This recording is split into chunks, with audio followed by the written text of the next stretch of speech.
This was a tough watch. I am not going to sit here and sugarcoat it. Minnesota, OKC. OKC just was like, let's just end it now. They dismantled them, advancing. 4-1 is the final on that series.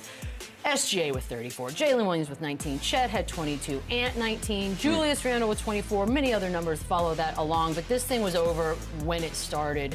Minnesota had 9 points, 9 in the first quarter. It was, again, Lou, it was a tough watch. Like, this felt like work. You had to watch this game, it felt like work. Yeah, listen, OKC did a great job of separating themselves from the pack, and we spoke about it yesterday. And this team just played well. They understand the moment. They understand that they have a great chance at accomplishing a big goal. And they've taken it serious from the beginning of these playoffs, from the beginning of the regular season. So for me, seeing OKC last night, it was more of the same. Nothing surprised me.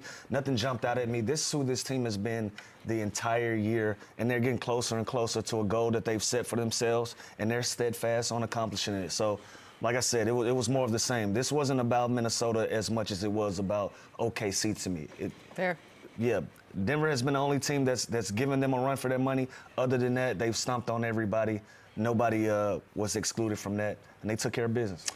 Not only did they score 9 points in the first quarter, they gave up 39 in the second quarter, and this is just another level of maturity that the Thunder showed us where they didn't come and play with their food. They literally knew they wanted to end it here. They wanted to get as much rest as possible. Who knows what happens in the other series now?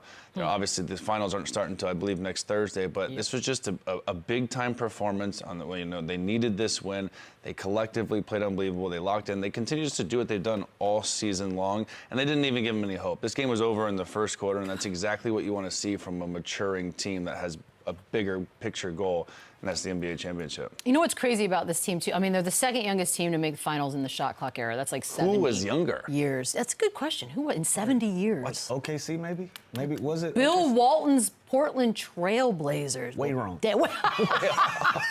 Okay, give us 9 more guesses. We might not have ever gotten that. But here's the thing, too, is if you sort of maybe kind of watch basketball, all you ever hear about is nobody likes to play defense anymore. That's like old school thinking, yada, yada. But this is a team that's under 26 for the most part, and clearly they've bought in 100%. Is that one of the more shocking parts about this? It is so rare for a vet team to buy into this, and especially the way the game has changed, right? It is all offense. It is ISO. It is three-point shooting. Everything has now changed to up and down, fast pace, shoot the ball as quick as possible. No one digs in like this on defense. No one battles and plays this hard every single night, and that's what this team is so special because it usually, for a young team, like I always say, like when someone would ask you how the game goes tonight, they would ask me how many points I had before they asked me even 100. if we won or lost. Like, you know what I mean? So, like, the fact that this team is all bought in, the fact that they added all these perfect pieces around these young stars, like an Alex Caruso, like a Hartenstein, the Lou Dort signing. I mean, Sam Presti, everything he's done has been absolutely perfect,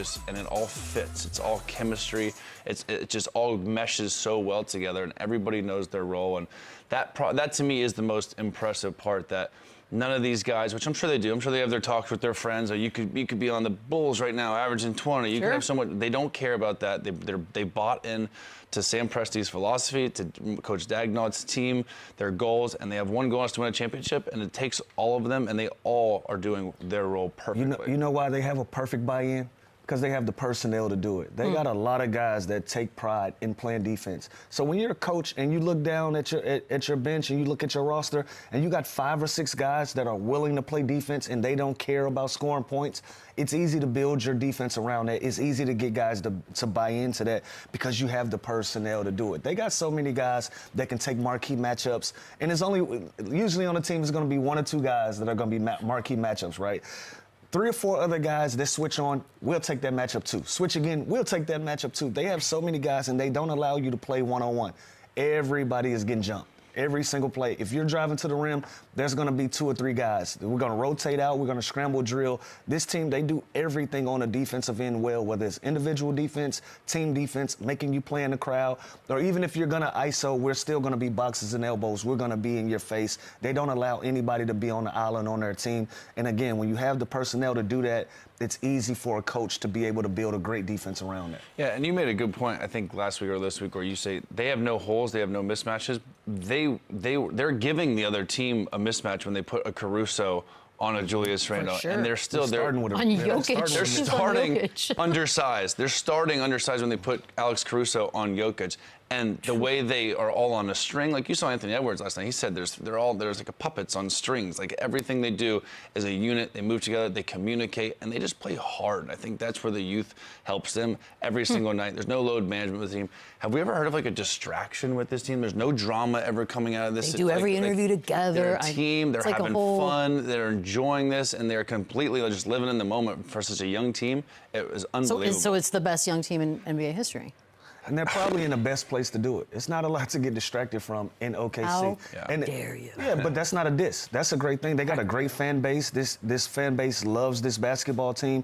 And sometimes when you're in a market like that and guys are locked in and focused, it's a great privilege to not have distractions where you're playing in the games. I think that's what gives you that sense of team, that sense of collectiveness. I remember, makes sense. yeah, when I played in Toronto, it feels like you're kind of disconnected from everybody because you're across the border, right? But that made us a tighter team. That made us more of a collective. So when you have a team like that in a market that there's not much going on, that tends to make you a tighter team. I think part of all that too is that they had the fewest number of clutch games all season long, which is within 5 points with 5 minutes to go, because they were blowing teams out regularly, which again is a little bit almost counterintuitive to a young team where you'd think they maybe would take their foot off the gas.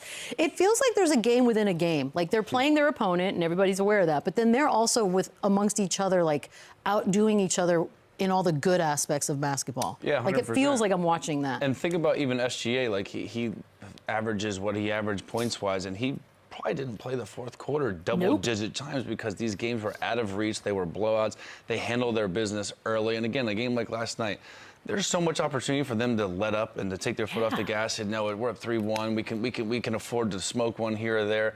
They didn't do that, and they came out and they had the best first quarter. They had the best second quarter, probably of the entire playoffs. They were up 39 points at one point. Like, good Lord. It was ridiculous and so impressive how mature this team responds. How they respond after a loss, how they stay consistent after a win. They never get complacent. And I will say this has been the best team all year long, like in the Western Conference. I think everyone obviously picked the Celtics to come out of the East, but they have just exceeded all expectations, and they were high expectations for this team. Now there's one more series, there's four more wins to go for this team, but no doubt this team is going to be the NBA champions. Like they are unbelievable. They have a clear-cut identity. They know who they are. They know what they're about. Even the games that they lose, they can go in a press conference and pinpoint, this is what we did wrong. These are the things that we can do better. These are the things that we're going to correct, because they have a clear identity. When you understand what it takes to win basketball games for your team, just in your organization, it's easy to pinpoint the wrongs and the rights. This team, they know what's going to help them. When they're attacking the rim, they know, just keep attacking the rim. Soon that the mid-range will open up. After the mid-range will open up, that'll open up the three-point line. Once we do that, we're going to get stops. We're going to run out. They have a checklist of things that they need to do to win basketball games, and they've done it all year. So, again, that gives us the confidence to feel like out of the teams left, this may be another 5 games. We're 5 games out from OKC getting their first championship since the Supersonic days, and this team is going to earn it.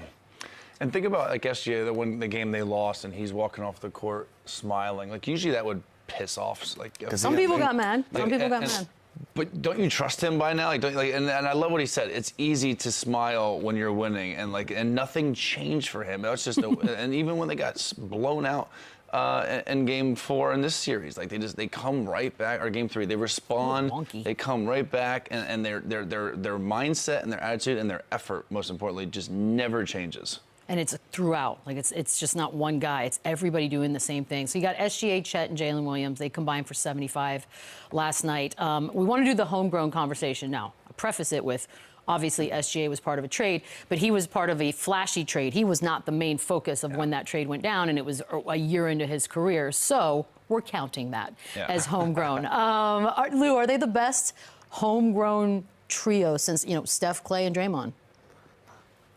Listen, I'm weary about the best and all of those things because they're still eating. They're still at the table. They got to finish. They got to finish this job. I don't want to make them the best of anything, and they lay an egg in the NBA Finals, and we're trying to figure out something else to call them. They are building, and they are trending in the right direction. We're looking at a group that you're possibly going to have to deal with for the next 3 to 4 years consistently. Like, at least 2 more years, the roster as we see it, they're going to be together for at least another couple of seasons.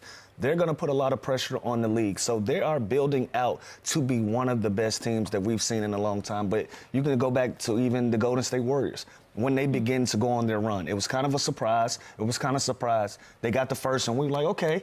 And then they went on a historic run, and now you can look back in hindsight, and you can say, this might have been one of the best homegrown teams that we've seen. Yep. Right now, they're in stage A. They're in the first stage of that. Well, I would say second because they started to build last year.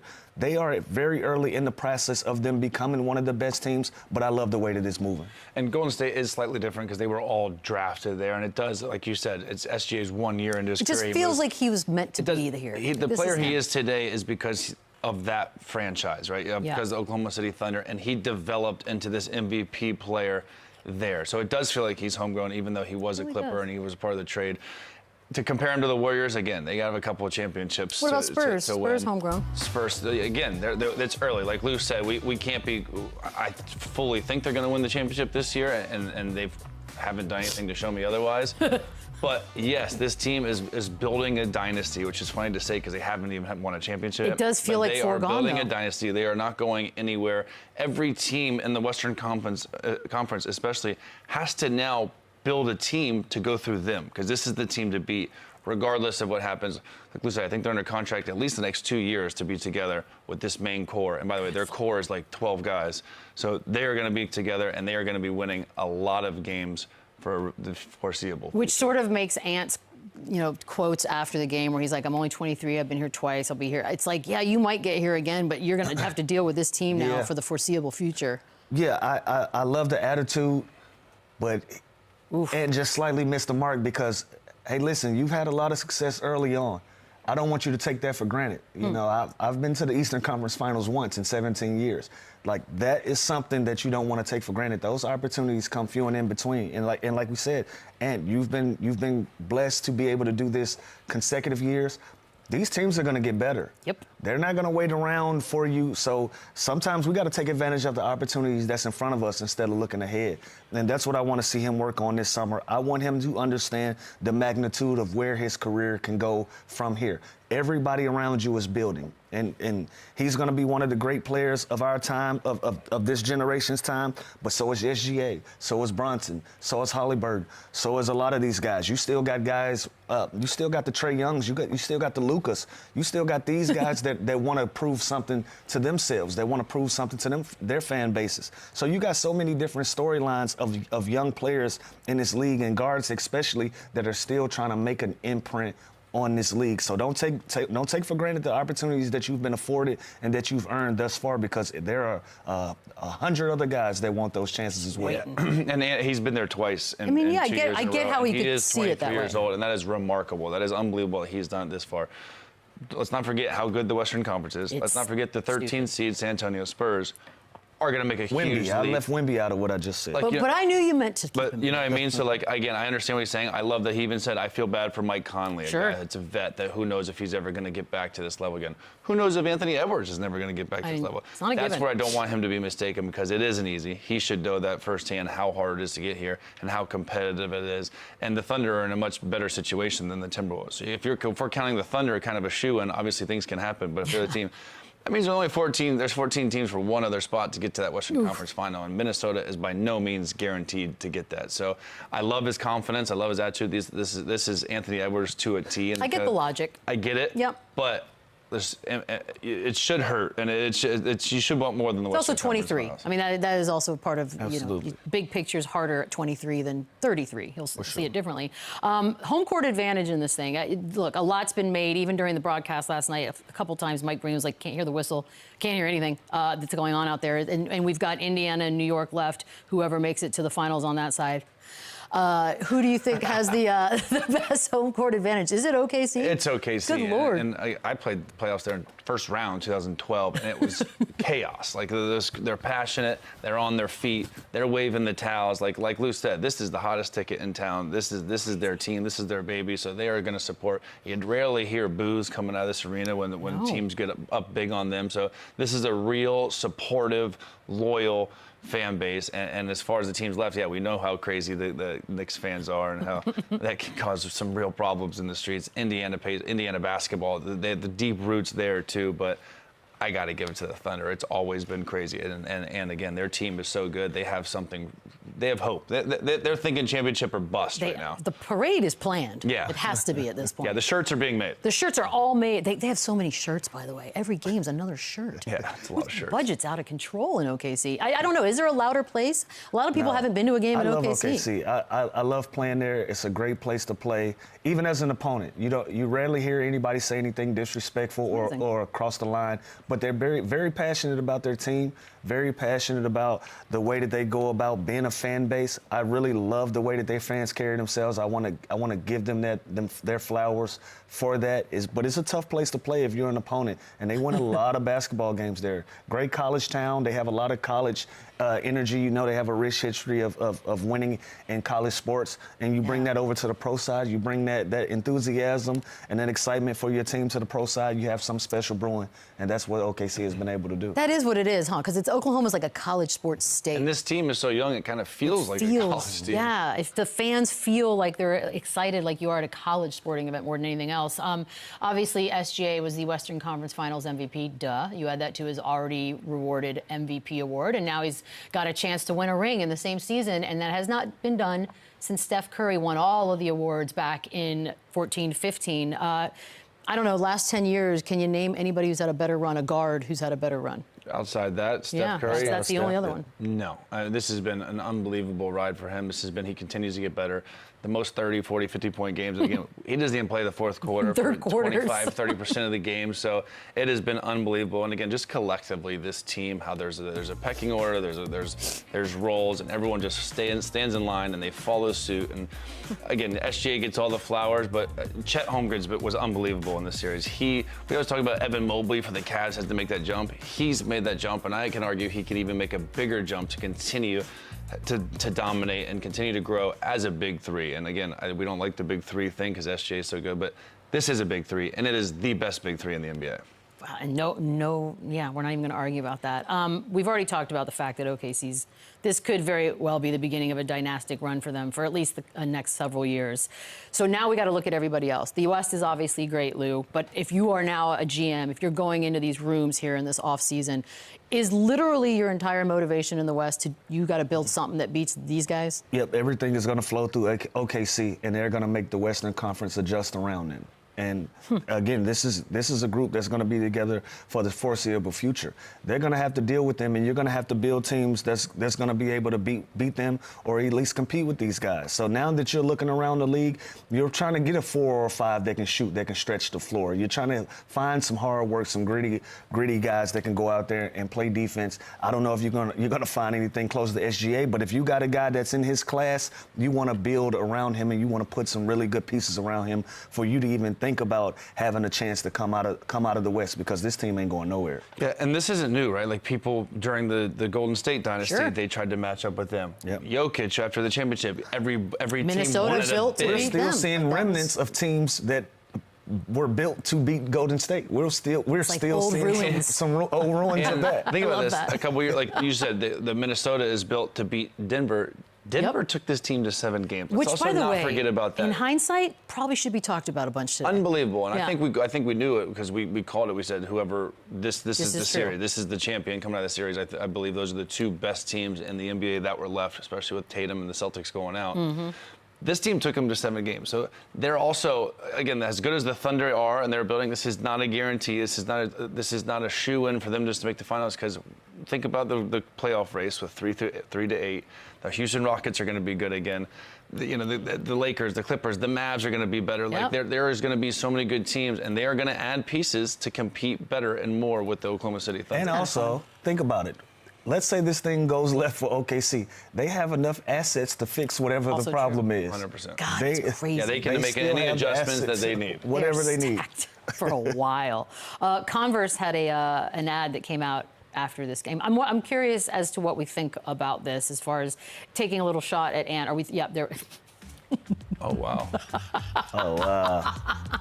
Tell me someone squashes This it. is a battle for face. Tell me a Converse steps on it. That is the most, man, if you weren't smoking when you came up with this idea in the room, I don't know what, this is brilliant. The only thing better is if SGA's shoe came and stepped on Just, it. it's almost like they didn't, yeah, that would have been, the subtlety would have been gone. That is, Lou, that is By the way, something. I love this though. Think about it. Jordan did it with Luka. That is funny. Like I love a brand and then your sponsor backing you like this. There's a lot of talking. The face of the NBA. This is awesome. I love this. He just I love slow-moed it. an ant. What I will say is this though, if anything crazy happened and Ant was out of his Adidas deal, Converse would blow up bag to get him in a pair of those shoes. But I love it. Listen, Maybe we not are in a competitive sport, and nobody is immune to being ribbed a little bit, made fun of, and having these type of things. You know, if the shoe was on the other foot, no pun intended, Ant-Man probably, Adidas will probably put something together in his favor. 100%. You know, they would put something together in his favor. So all is fair in war, and all is fair in the playoff basketball. And when you accomplish things, hey, he who wins, you have the right to do these type of things. And so I love it. I love when the I see, competitive spirit. I think like, it's do you guys do incredible. this? Do you guys always think of like the pitch ideas and there's like room full of ad people and they're like, da-da. The idea that somebody was like, they pitched that and then they did it is no doubt. Like some amazing. intern was like, "How about an ant?" I got an idea. So you know what, An Jeff? actual ant? We're gonna run with that. Yeah, an actual ant. Okay, fair enough.